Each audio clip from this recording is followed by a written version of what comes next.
আমার আজকের ভিডিওতে আপনাদের সকলকে স্বাগত জানাই। আমি child parenting councillor and mind trainer অনুলিপি অধিকারী আপনাদের জন্য একটি গুরুত্বপূর্ণ ভিডিও নিয়ে এসেছি। চলুন আজকে আমরা প্যানিক অ্যাটাক নিয়ে কিছু টুকিটাকি কথা বলি। প্যানিক অ্যাটাক কিন্তু মানসিক ও শারীরিক এই দুটি উপসর্গের সাথেই থাকে। এটি তীব্র ভয় থেকে হয়।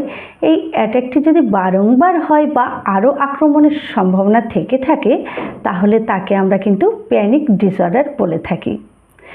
এই অ্যাটাকটি যদি ঘুমের মধ্যে হয় তাহলে কিন্তু এর সম্মুখীন হওয়া ভীষণ কষ্টকর হয়ে ওঠে। এটি জেনেটিক কারণেও হতে পারে। দেখা যায় যদি পূর্বে পরিবারটি উদ্বেগজনিত বা প্যানিক অ্যাটাকগ্রস্ত থাকে তাহলে পরবর্তী জেনারেশনেও কিন্তু এটি থাকবে।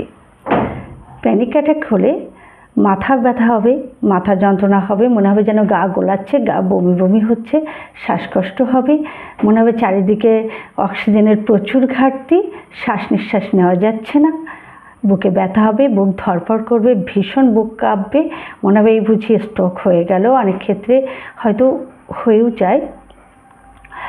এটি ট্রমা বা স্ট্রেস থেকে হতে পারে।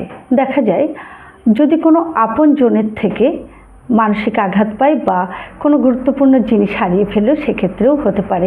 এই ধরনের উপসর্গ যদি আপনার ভিতরে লক্ষ্য করেন তাহলে দেরি না করে ভালো কাউন্সিলরের পরামর্শ নিন এবং এটি প্রতিরোধ করুন। সুস্থ স্বাভাবিক জীবনযাপন করুন, ভালো থাকুন। নমস্কার।